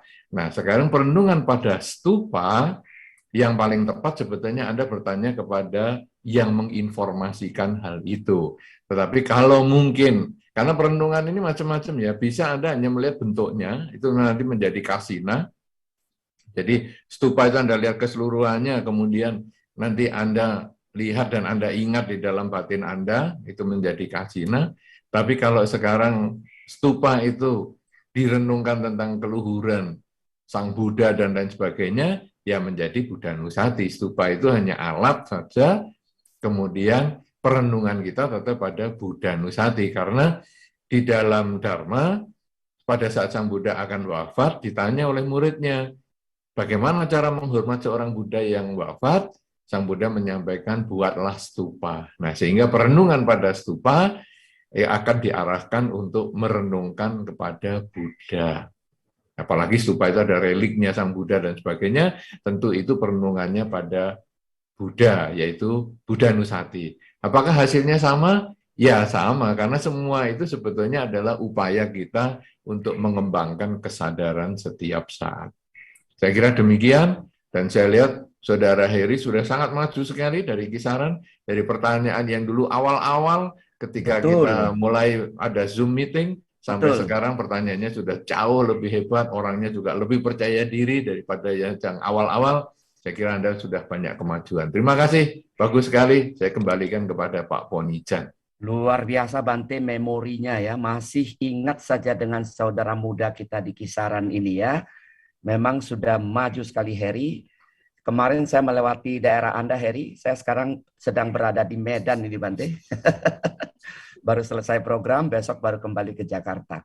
Baiklah, Heri. Semoga pujian Bante tadi menambah energi kamu ya, untuk semakin meningkatkan kualitas, kapasitas, dan isi tas untuk menyumbang ke wihara nanti. Baik, ini ada pertanyaan Bante dari Zoom, Bante ya. Dari Ibu Wulan, Bante. Nah, demikian pertanyaannya. Bagaimana membantu mindfulness pada seseorang yang sudah terkena stroke, yang sudah terjadi beberapa tahun lalu, dan beliau sudah tidak bisa berkomunikasi karena sakitnya tersebut. Silakan, Bante. Ya, sebetulnya sangat ideal untuk kita bisa membantu orang yang seperti itu, apalagi sudah tidak bisa apa-apa. Memang tidak bisa berkomunikasi, tapi cobalah, mungkin dia masih bisa mendengar, karena orang stroke itu kan masih bisa mendengar, masih bisa melihat, tapi mungkin dia punya keterbatasan dalam berbicara maupun menggunakan tangan dan kakinya. Kesadaran itu tidak harus dilakukan sambil nyetir kendaraan, kesadaran itu tidak harus dilakukan sambil berjalan, tapi kesadaran itu bisa sambil berbaring. Ya, tadi dalam satu contoh saya sudah sampaikan, ketika besok saya akan bertemu dengan seseorang yang mungkin sangat penting sehingga saya gelisah, biasanya orang kan mau tidur aja jadi susah. Tapi kemudian kita sadari saat ini saya sedang apa? Saat ini saya sedang berbaring, saat ini saya sedang bernafas, dan kemudian menarik nafas, membuang nafas, dan seterusnya, sampai akhirnya saya bisa istirahat. Demikian pula dengan orang yang tadi terkena stroke itu misalnya, Anda boleh bisiki pelan-pelan dulu dasar kesadaran itu, misalnya bagaimana kamu mau nggak kalau saya misalnya kasih cara supaya kamu lebih bisa nyaman dalam posisimu saat ini yang nggak bisa apa-apa. Kalau kamu setuju, cobalah kamu kedip 2 kali.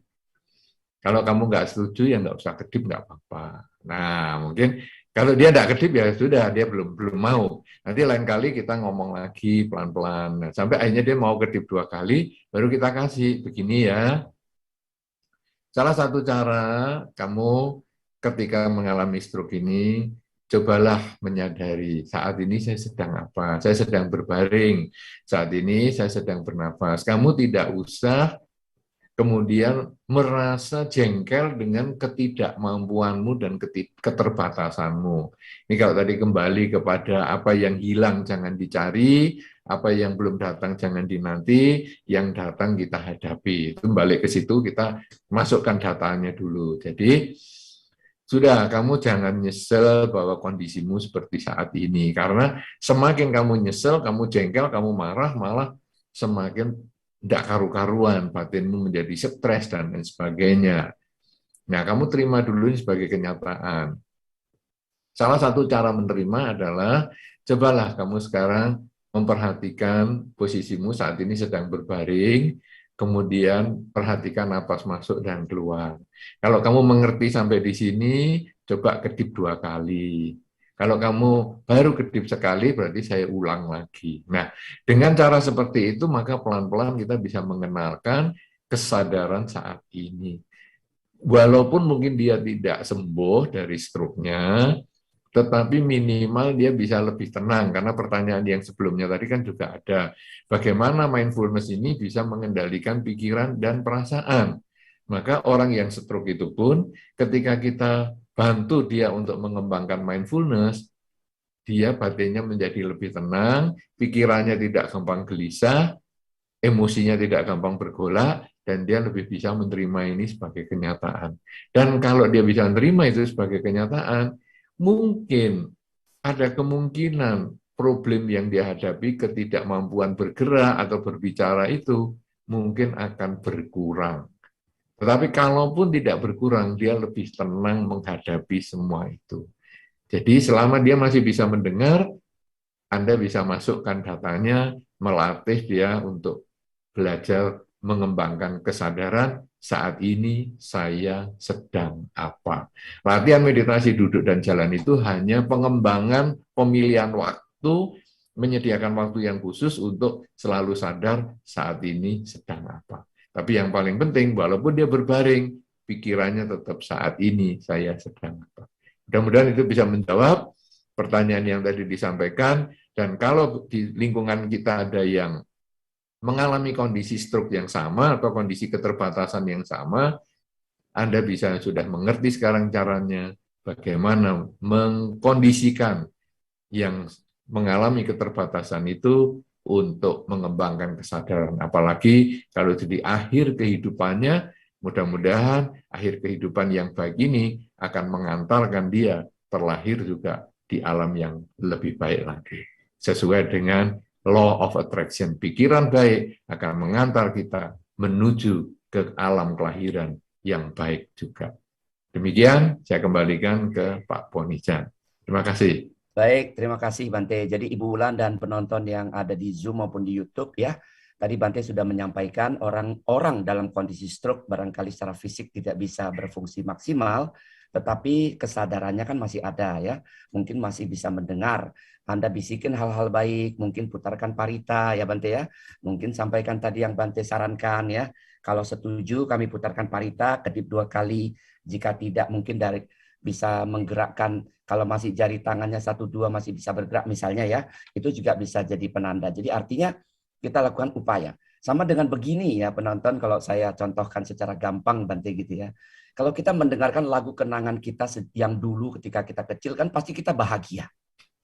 Betul kan ya? Kita dengarkan, kita bahagia. Oh, diputar lagu tuh Bante. Niwen wo ai. Nah, cukup begitu saja ya. Selanjutnya nanti pada lain kesempatan gitu.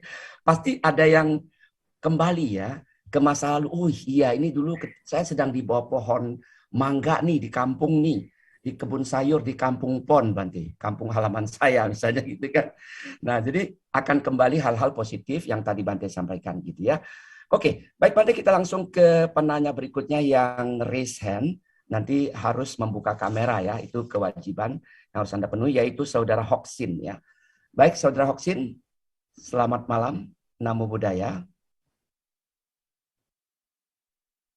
Iya, Hoksin bisa mendengar ya? Ya, Namo silakan. Buddhaya, Dr. Paul. Ya, Namo Buddhaya. Hoksin di mana posisinya? Hoksin dari Pontianak, Bante. Pontianak, Kalimantan Barat. Silakan, langsung ke Bante Utamu. Bante izin bertanya, ini saya berusaha berkesadaran setiap hari. Jadi, tapi pikiran dan perasaan itu kita amatin, terutama pikiran yang buruk itu sering muncul. Jadi apa yang harus kita atasi, Bante? Mungkin yang terutama yang hal-hal yang buruk, Bante. Oke. Seperti yang mungkin ada orang yang pernah itu, padahal orang itu udah kita maafkan atau itu masih muncul Bante. Sering itu mungkin bentuk-bentuk pikirannya atau gimana Bante.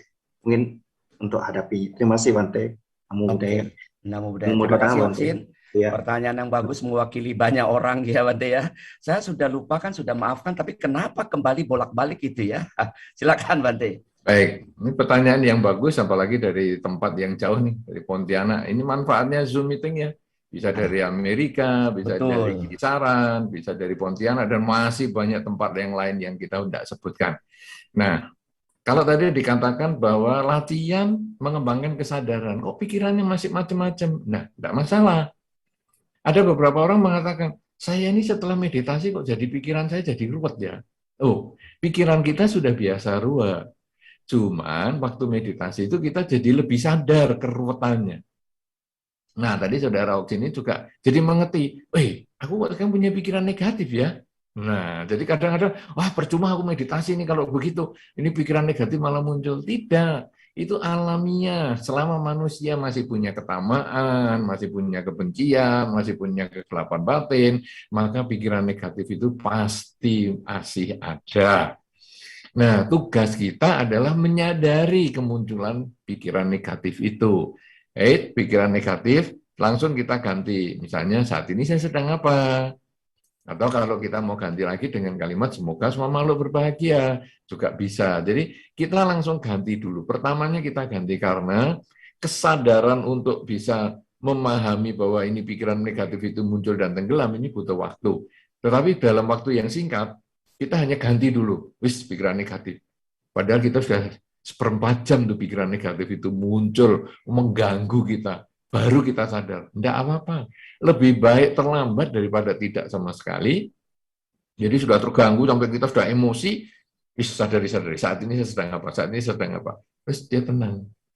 Atau, ya oke, saya ngulang. Semoga semua makhluk bahagia, semoga semua makhluk bahagia. Dia tenang.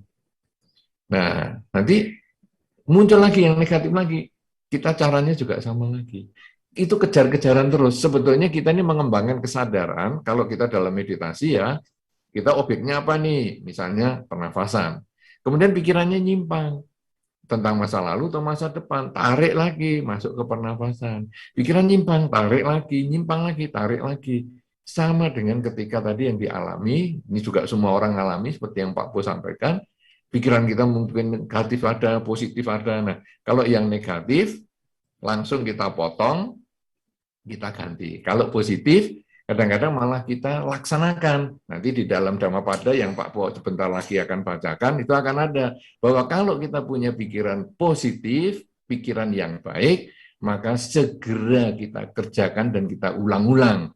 Tapi kalau kita punya pikiran negatif, sebaiknya dicegah, jangan lagi dilakukan. Nah, itu sebetulnya tidak problem. Kemudian yang kedua tadi adalah kadang-kadang kita jengkel dengan si A, saya sudah memaafkan. Tapi kok muncul lagi? Enggak apa-apa. Karena pikiran kita itu tidak bisa menghapus ingatan kita. Sekali masuk ke dalam ingatan, selamanya akan kita ingat. Bahkan sampai kelahiran-kelahiran mendatang. Tentu Anda ingat Pangeran Siddhartha ketika mau menjadi seorang Buddha, beliau ingat ribuan kehidupan sebelumnya. Jadi walaupun badannya yang baru ini, kemampuan otaknya yang baru ini, tetapi yang diingat bisa dari banyak kehidupan sebelumnya. Karena itu kadang-kadang di masa-masa sekarang pun kita masih ingat, aku kok rasanya pernah ya ketemu si A ini ya, tapi di mana saya nggak tahu. Nah, itu kadang-kadang karena mungkin di kehidupan sebelumnya kita pernah bertemu dengan dia. Nah, artinya sekarang, saya kalau senang dengan si A, yang muncul, ya saya enggak apa-apa, happy aja. Tapi ketika saya nggak suka dengan si A, walaupun saya sudah memaafkan, dia muncul, saya terganggu. Kemunculannya si A di dalam pikiran saya itu adalah memang saya tidak bisa menghapus. Cuman saya menerima itu sebagai kenyataan bahwa itu adalah milik masa lalu. Sehingga saat ini saya sedang apa? Saat ini saya sedang bekerja, saat ini saya sedang membaca, saat ini saya sedang mengendarai kendaraan. Dan akhirnya pikiran sejenak itu dia lewat. Tapi kalau sejenak itu kemudian kita perhatikan, kita kasih bahan bakar kebencian, kita kasih bahan bakar yang ketamaan bahwa saya nggak suka sama kamu, saya kepingin kamu pergi dari pikiran saya. Waduh, itu malah makin membuat lama di dalam otak kita. Tapi begitu kita sadari, ya sudah, saat ini saya sedang apa? Sedang jalan, sedang bekerja, sedang apa? Dia lewat. Nanti muncul lagi, sadari lagi, dia lewat. Lama-lama habis. Kemudian penuh ketamaan, kebencian, kegelapan batin itu, lama-lama karena disadari terus, dia lemah kekuatannya. Dan akhirnya, ya dia muncul dan kita anggap, ya biasa aja lah. Seperti saya ingat teman saya SD, saya ingat teman saya yang SMA, saya netral aja. Sudah nggak ada benci, nggak ada sesuatu yang membuat batin saya bergolak. Intinya sekarang jadinya, kita tidak bisa menghapus pikiran kita. Yang ada kita menerima itu sebagai kenyataan, sebagai pengalaman di masa lalu, dan kita kemudian ganti dengan saat ini. Saya sedang apa, maka batin menjadi tenang. Tidak perlu menolak, supaya Anda tidak muncul kebencian. Begitu. Ya. Terima kasih. Silakan Pak Ponijan. Lanjut. Terima kasih Bante, luar biasa ya. Kalau saya bersama Bante ya, utamanya kalau Zoom begini, saya harus mempraktikkan the power of mindfulness. Saya benar-benar harus menyimak gitu ya. Nanti Bante tiba-tiba bisa memunculkan sesuatu atau saya menyampaikan sesuatu, itu harus betul-betul dengan penuh kesadaran gitu ya. Kalau tidak saya meleng sedikit saja, tidak mendengar sedikit saja, berarti saya sudah tidak bisa melanjutkan sesuai yang tadi Bante sampaikan ya. Baik, nah, sesuai tadi yang Bante sampaikan, itu tadi yang Bante katakan berulang-ulang itu, ada hal yang penting ya, lakukan hal baik ya untuk saudara Hoksun dan penonton yang ada di Zoom juga. Di Dhammapada 118 dikatakan, apabila seseorang berbuat bajik, hendaklah ia mengulang-ulang perbuatan bajik itu. Sungguh bahagia perbuatan bajik itu. Jadi kalau tadi Bante bilang kan kalau sudah baik ya diulang-ulang. Tapi kalau buruk ya jangan diulang-ulang. Ya kan ya. Nah, itu yang paling penting ya. Jadi tadi Bante sudah sampaikan begitu kepada kita. Baik, kita akan berdiskusi dengan Bante sampai pukul 21.30 ya Bante ya. Izin boleh ya Bante? Iya, saya akan bacakan pertanyaan selanjutnya. Bagi Anda nanti yang ketinggalan, sekali lagi bisa menyaksikan ulang di YouTube-nya Samaditi Foundation ya, secara utuh, lengkap, jelas dengan suara yang baik bisa Anda dengarkan ulang. Baik Bante, kita ke YouTube sekarang Bante. Dari Agung Rudianto ya, dari saudara Agung Rudianto, salam mantap katanya. Wah, ini luar biasa ya, penonton setia. F-nya 3 ya. Oke. Ada pertanyaan, bagaimana mengembangkan wipasana atau kebijaksanaan dalam aktivitas sehari-hari agar selalu nyaman? Ya, demikian Bante, silakan. Ya, sebetulnya tema ini yang kita bahas adalah itu. Cuman saya tidak menggunakan istilah. Kenapa? Karena Zoom ini mungkin diikuti oleh banyak yang bukan Buddhis. Atau Buddhis pun mungkin tidak banyak baca teori, ya. Kemudian nanti videonya di YouTube juga mungkin ditonton oleh bukan Buddhis. Kemudian juga yang ada Buddhis juga yang tidak banyak teori, sehingga saya tidak menggunakan istilah-istilah teknis.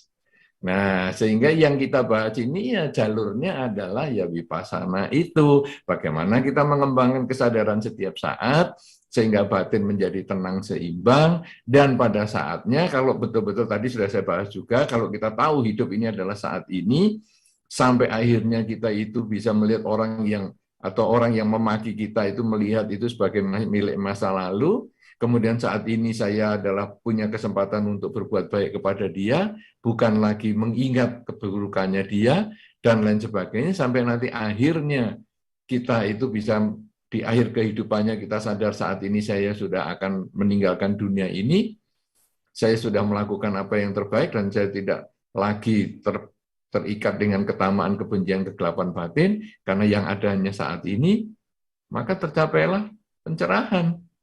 Ya, tapi saya tidak menggunakan istilah-istilah. Kalau Anda kebetulan membaca buku lebih banyak sehingga bisa mengeluarkan istilah, itu lebih bagus.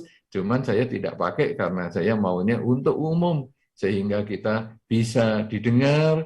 Zoom ini bisa diikuti oleh siapapun juga tanpa harus mengerti istilah-istilah di dalam Dharma. Karena istilah di dalam Dharma itu kan orang India dulu ngomong, tetapi sekarang kan kita bisa diberi pengertian dalam bahasa Indonesia supaya orang sekarang bisa memahami, ya. Jadi itu mungkin tujuan saya supaya kita tidak banyak menggunakan istilah. Tapi bagaimanapun terima kasih sudah mengenalkan istilah itu kepada saya. Terima kasih. Silakan Pak Bo. Lanjut. Iya, baik. Terima kasih, luar biasa ya. Jadi memang peristilahan kadang-kadang tidak digunakan kalau utamanya oleh Yang Mulia Utama Mahathera gitu ya. Karena beliau ini diundang sampai terakhir itu, satu ketika saya kaget itu ketika seorang Gita Wirjawan ya, itu Menteri Perdagangan dulu, itu tiba-tiba minta nomor ini ya, atau untuk menghubungi Bante Utamo bagaimana. Saya pikir, wah ini guru saya sudah menasional secara lebih luas lagi nih, hebat ya. Sampai diwawancara oleh seorang Gita Wirjawan, dan Gita Wirjawan saat mewawancarai dalam talk show beliau itu, ya guru kita Yang Mulia Utama Mahathera ini, beliau sama sekali tidak menyilangkan kakinya. Coba Anda perhatikan di videonya. Nanti ditonton ulang ya, dicari sendiri ya, jangan tanya saya juga lupa di mana gitu ya. Ya beliau ketika mewawancara di podcast dengan tamu Yang Mulia Utama Mahathera, akhirnya bertemu ya Bante ya. Itu beliau sama sekali tidak menyilangkan kakinya ketika mewawancarai Bante. Sementara beliau punya kebiasaan ya ketika mewawancarai tamu lain dengan menyilangkan kakinya. Ya itu yang saya amati sebagai orang komunikasi Bante. Bahasa tubuh begitu. Nah artinya penghormatan itu pesan-pesan kami sampai kepada beliau begitu Bante ya. Ya ini guru kami biasanya begini karena beliau juga tanya bagaimana kebiasaan. Oh begini. Ya menyapanya begini dan seterusnya. Mudah-mudahan Anda juga bisa meneruskan ini kepada mereka yang tidak paham. Ya, dengan cara tidak menghakimi. Kalau orang tidak tahu jangan marah-marah. Bukan dia tidak tahu ya kan. Kalau hari ini kami tidak menggunakan istilah vipassana, yo jangan marah-marah ya kan. Karena kan penontonnya ditujukan untuk umum begitu ya. Misalnya seperti itulah gitu ya. Baik, saya akan langsung ke berikutnya ya Bante. Ini masih ada durasi, ini penonton bahagia Bante karena diperpanjang katanya. Ya, ini bahagia ya. Jadi Anda juga bahagia, saya bahagia, semua kita bahagia. Baik, saya akan membuka untuk Zoom ya yang raise hand untuk Ibu Ratna. Ibu Ratna silakan Bu Ratna.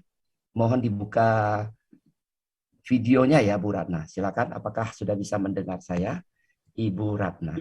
Iya, Bu Ratna. Iya, di mana posisinya Bu Ratna? Posisinya di Jakarta, tepatnya di daerah Cengkareng. Di Cengkareng, tidak jauh dari tempat saya sebetulnya ya. Oke, silakan Ibu Ratna ke Bante Utamo. Namo Buddhaya Bante, Namo Buddhaya Pak Bo, dan Namo Buddhaya semua peserta.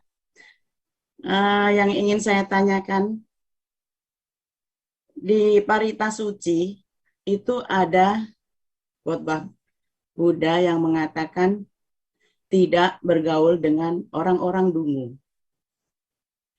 Lalu yang ingin saya tanyakan, bagaimanakah ciri-ciri orang dungu itu?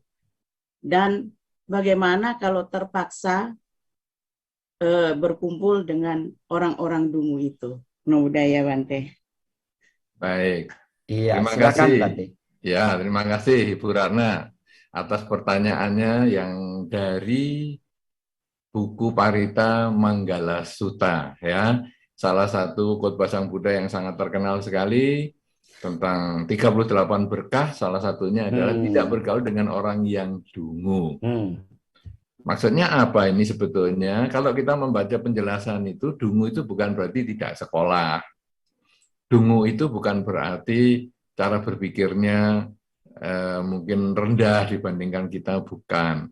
Kalau di dalam pengertian Dharma, dungu itu artinya adalah orang yang tidak melaksanakan kemoralan.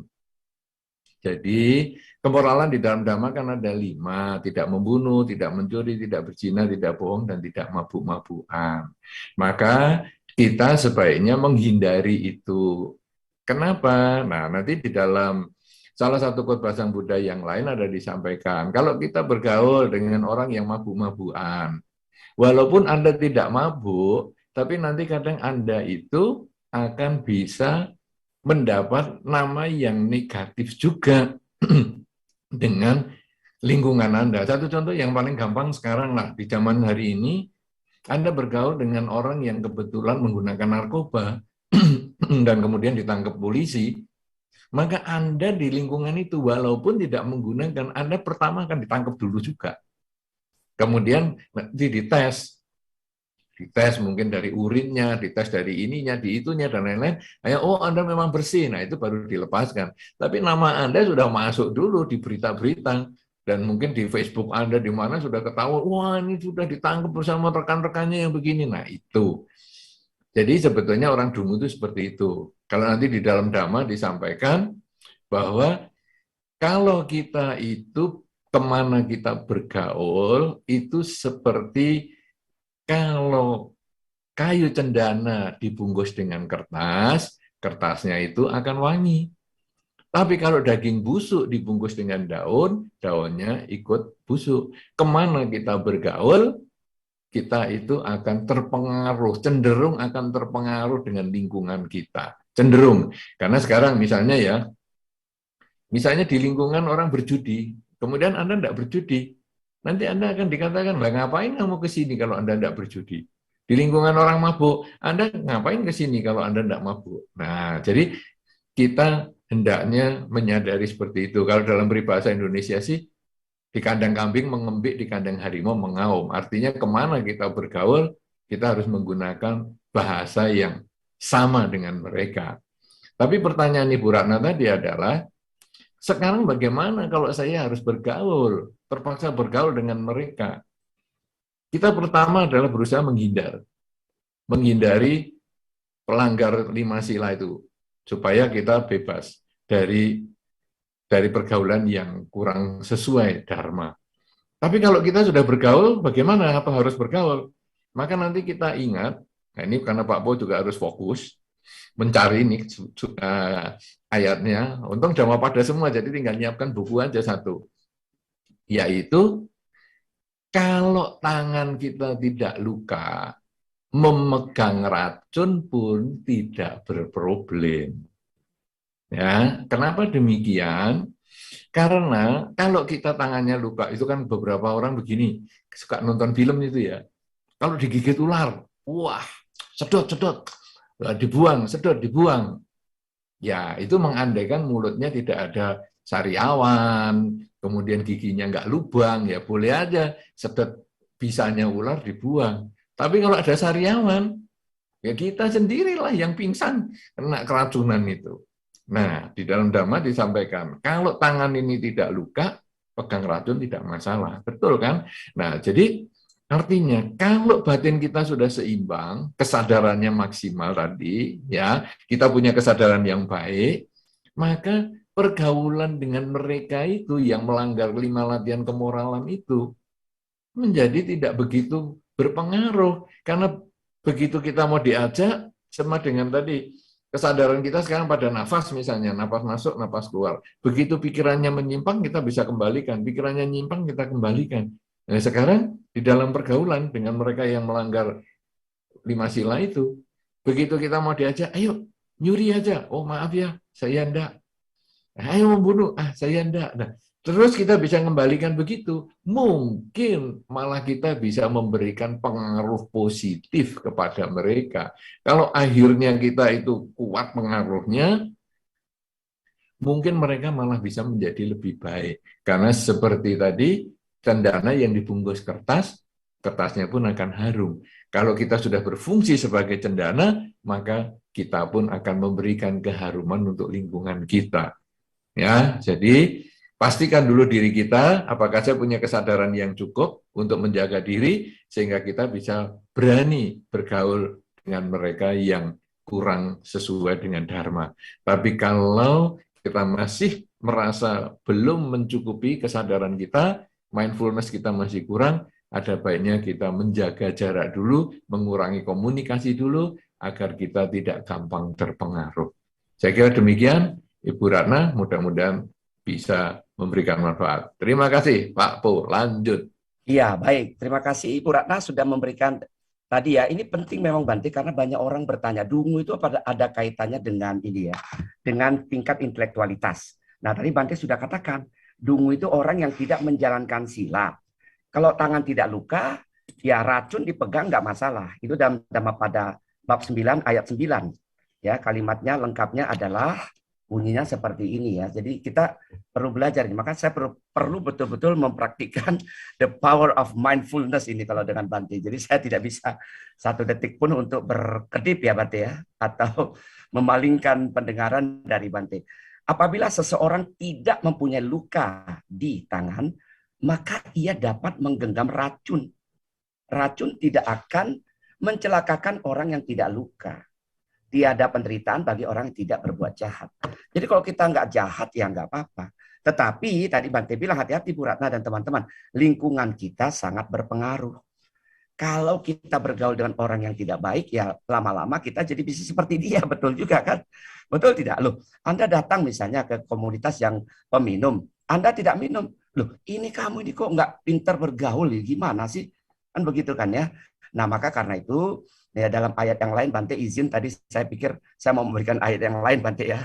Ayat 61 di Dhammapada itu dibilang, ya, apabila di dalam pengembaraan seseorang tidak menemukan sahabat yang lebih baik atau sebanding dengan dirinya, maka sebaiknya ia melanjutkan pengembaraannya seorang diri. Jangan bergaul dengan orang dungu. Artinya yang tadi, yang tidak membawa kita ke surga, tapi membawa kita ke neraka misalnya. Dalam tanda petik neraka dalam arti negatif. Gitu ya. Baik, kita lanjutkan Bante ya. Ini saya akan melanjutkan membaca pertanyaan dari Zoom. Dari Ibu Darvina Bante. Dari Ibu Darvina. Pertanyaannya, bagaimana cara mengajarkan mindfulness dan meditasi duduk kepada anak usia 11 tahun, tipe aktif, kinestetik, sering multitasking. Wah, ini mamanya pinter nih bikin pertanyaan. Silakan Bante. Iya, ini memang meditasi itu sebaiknya diajarkan sejak awal ya. Karena kalau di dalam Dhamma disampaikan meditasi di tingkat awal itu adalah Pangeran Siddhartha sendiri umur 7 tahun sudah bermeditasi sampai mencapai tingkat konsentrasi yang luar biasa ketika Anda membaca riwayat Sang Buddha tentang beliau menghadiri upacara membajak sawah itu, yang sampai ayahnya pun sampai kaget karena beliau bisa bermeditasi cukup dalam. Artinya apa? Dalam usia 7 tahun itu orang sudah bisa belajar meditasi dengan lebih baik. Cuman caranya mungkin yang butuh kebijaksanaan dari lingkungannya. Kalau Pangeran Siddhartha ini kan karena ingat dari kehidupan sebelumnya, sehingga beliau tinggal melanjutkan saja. Tapi kalau yang orang-orang tertentu kadang-kadang sulit. Nah, prinsip meditasi itu atau kesadaran itu kan sadar saat ini sedang apa. Nah, anak-anak yang hiperaktif dan lain sebagainya, mungkin Anda perlu konsultasi dengan beberapa orang untuk mengajarkan dia bisa fokus itu gimana ya, walaupun dia mungkin multitasking lah, kemudian dia juga kinestetik lah. Sebetulnya dengan kinestetiknya ini dia bisa dilatih fisiknya itu untuk belajar fokus. Ada satu permainan yang sederhana menggunakan baterai, itu ada kawat, kemudian dia belok-belok begini, kemudian orang ini menggunakan kayak lingkaran yang dia juga mengikuti beloknya. Kalau sampai tidak fokus, lingkaran ini nyenggol ke kawat yang belok-belok tadi, bunyi, ada alarmnya. Nah, jadi dia harus fokus. Mungkin latihan-latihan semacam itu, apalagi yang lebih ditingkatkan lagi, yang mungkin lebih menantang lagi, mungkin itu bisa digunakan sehingga dia pada akhirnya dia menjadi lebih fokus. Saat ini saya sedang apa? Saat ini saya sedang melewati lekuk-lekuk kawat ini dengan menggunakan lingkaran yang saya miliki. Nah, nanti lama-lama dengan mungkin konsultasi kepada orang yang lebih ahli, profesional maksud saya, mungkin itu akan lebih bisa diarahkan menuju yang baik. Saya hanya memberikan contoh di sini, artinya bahwa orang-orang yang seperti anak tadi disampaikan, itu masih bisa dilatih meditasi. Sama dengan yang anak-anak yang lain yang mungkin biasa-biasa saja, itu juga bisa. Misalnya, ini kalau kecil gimana ya? Kalau kecil jangan disuruh memperhatikan nafas. Nanti kita nggak tahu. Misalnya, ayo nak, kamu memperhatikan nafas. Oke, Mak. Sudah. Loh, apa itu yang dilakukan? Kita nggak tahu. Lebih baik dia diminta untuk melakukan secara fisik. Misalnya, mengulang hitungan. Nak, dihitung 1 sampai 20, nak. Nah, jadi dia menghitung 1, 2, 3, 4, 5, 6, 7, 8, 9, sampai 20. Nanti kalau dia tidak fokus, hitungannya mesti salah. Atau kalau Anda mau bikin tantangan, 1 sampai 20 itu adalah 4 kali 5. Jadi kita menghitung sampai 5. Anak itu suruh menghitung sampai 5. 1, 2, 3, 4, 5. Lagi 1, 2, 3, 4, 5. Sampai 4 kali.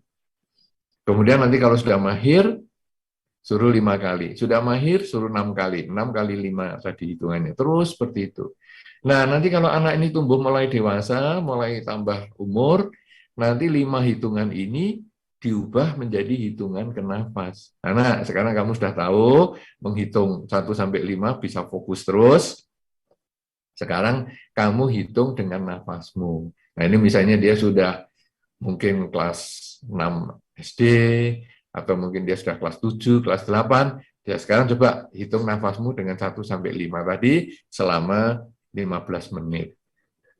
Nah, nanti dia sudah biasa 1, 1, 2, 2, dan seterusnya 15 menit.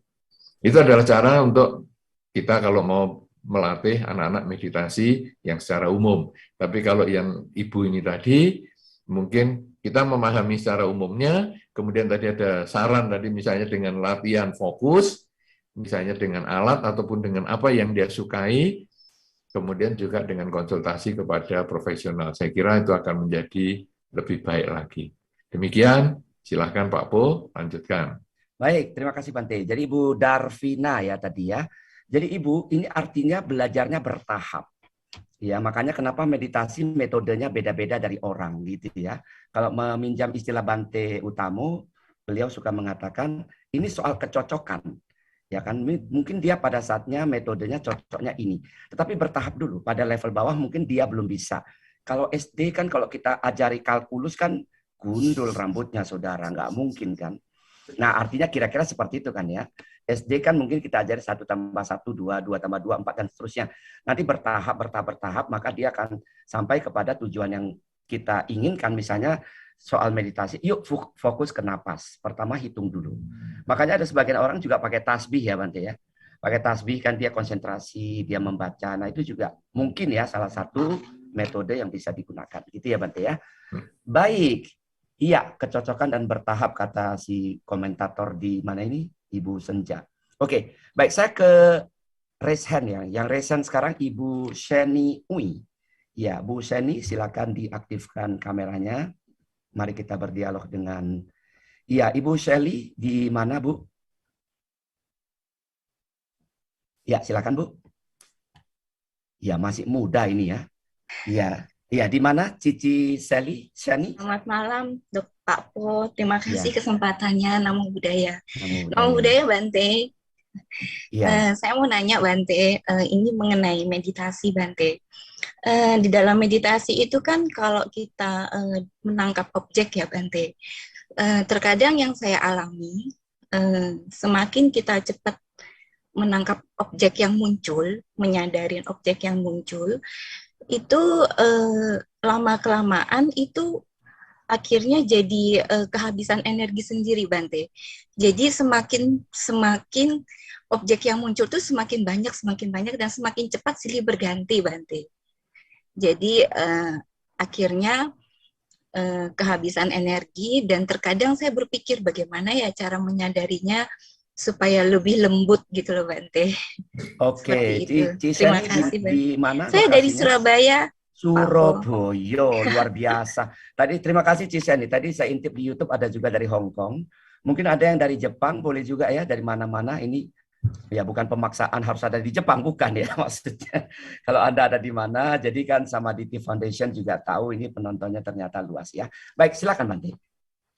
Baik, jadi yang dialami oleh Bu Seni ini memang sering juga dialami oleh banyak orang, yaitu berusaha menangkap objek itu dengan maksimal, kadang-kadang memaksakan kehendak.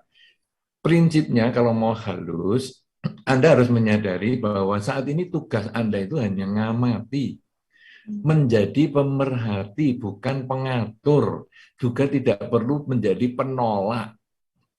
Maksudnya apa ini? Anda itu seperti sedang duduk di kafe, di mall, kemudian melihat orang-orang yang liwat.